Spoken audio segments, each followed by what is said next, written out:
Understanding and managing business ownership percentage is crucial for entrepreneurs and investors alike. It affects everything from decision-making power to profit distribution and can make or break a company's future. So how exactly do you calculate and manage ownership percentage in a business?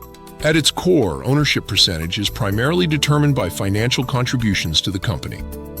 However, other factors such as roles within the business, intellectual property, and sweat equity can also influence this calculation. For instance, if you contribute $50,000 to start a business that requires $100,000 in total, your initial ownership percentage would be 50%. The way ownership is represented varies depending on the business structure.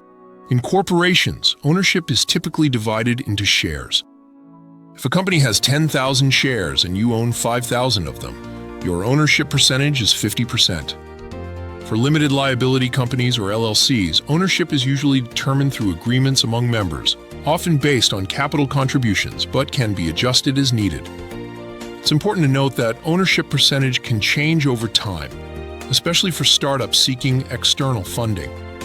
When investors provide capital in exchange for equity, this leads to dilution of existing owners' percentages.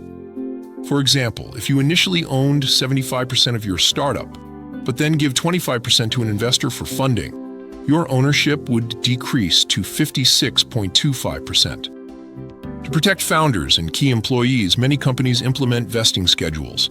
These schedules grant equity incrementally over time or based on achieving specific milestones. A common arrangement is a 4-year vesting period with a 1-year cliff, meaning no equity is granted for the first year, but then a portion vests each month thereafter.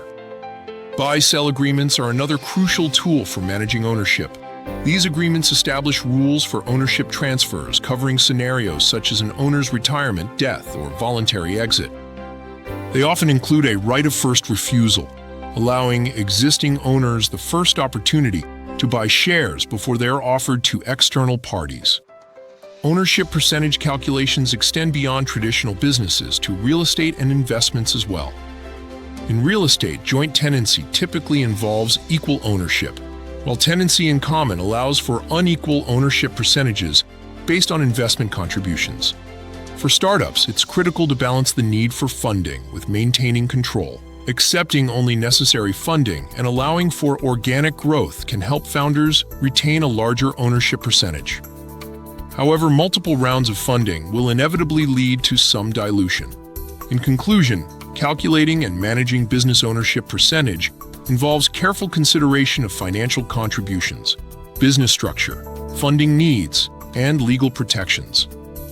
By understanding these factors and implementing tools like vesting schedules and buy-sell agreements, business owners can effectively manage their ownership stakes and protect their interests as their companies grow and evolve.